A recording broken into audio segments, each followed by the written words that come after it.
welcome to this edition of Stony Brook News. I'm Tumashe Akinfaleye. And I'm William Denaro.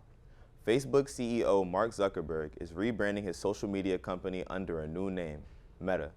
Meta will oversee several social networking sites such as WhatsApp, Instagram, and of course, Facebook. The change was announced at the Facebook Connect conference last week. Zuckerberg said that the new name was inspired by the Greek word meta, which translates to beyond. The rebrand was marked by the unveiling of a new logo, a blue infinity sign.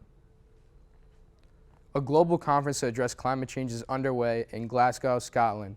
COP26 is being attended by over 100 countries between October 31st and November 12th. One objective is to secure global net zero carbon emissions by mid-century. Another is to keep the world's temperature rise to 1.5 degrees Celsius above pre-industrial levels. Nations are combining efforts to protect communities and natural habitats. In the opening ceremony, Britain's Prime Minister Boris Johnson said that unless world leaders get serious about climate change now, it'll be too late for their children to do it tomorrow.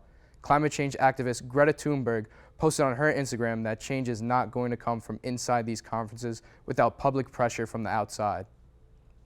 More than 2,000 New York City firefighters and emergency medical technicians called in sick this week. City officials described the action as a large-scale protest against the COVID-19 vaccine mandate for municipal workers.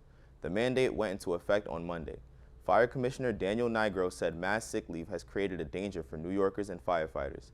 A spokesman said the 2,000 people on sick leave are part of a force of 11,000 uniformed workers.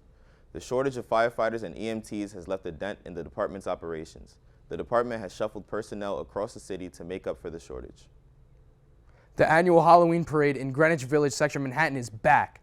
This marks the tradition's first year back as it was postponed last fall due to the COVID-19 pandemic. The parade, which took place on Sunday, was founded in 1973 by puppeteer Ralph Lee.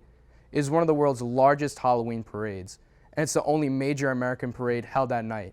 Families from all walks of life put their spookiest feet forward for a magical spectacle through the streets.